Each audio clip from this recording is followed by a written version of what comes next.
મારામારીના ગુનાના માથાભારે આરોપીને ગણતરીના કલાકોમાં જ ઝડપી પાડતી ભેસ્તાન પોલીસ। સુરતની ભેસ્તાન પોલીસે મારામારીના ગુનાના માથાભારે આરોપી છોટે મોહમ્મદ રફીક ખાને કરાવ્યું કાયદાનું ભાન। માથાભારે ઇસરાર ખાન ઉર્ફે છોટેની ધરપકડ કરી ઘટના સ્થળે લઈ જઈ કર્યું રિકન્સ્ટ્રક્શન।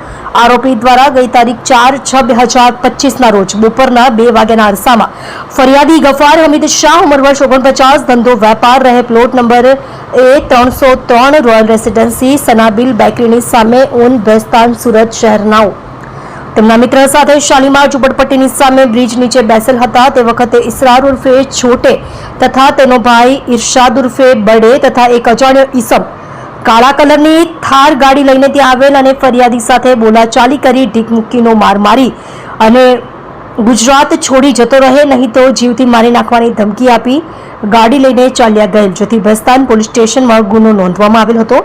જેમાં ભેસ્તાન પોલીસ દ્વારા આરોપી ઇસરાર ખાન ઉર્ફે છોટે મોહમ્મદ રફીક ખાન ઉંમર વર્ષ 31 ધંધો ભંગાર લે વેચ રહે ઘર નંબર 36 માહિરા પાર્ક ઉનપાટિયા ભેસ્તાન સુરત મૂળ રહે તેનુવા ગામ થાના સિદ્ધાર્થનગર બસ્તી ઉત્તર પ્રદેશ તેને પકડી પાડી કાયદેસરની કાર્યવાહી કરી રિકન્સ્ટ્રક્શન કરી કાયદાનું ભાન કરાવ્યું હતું।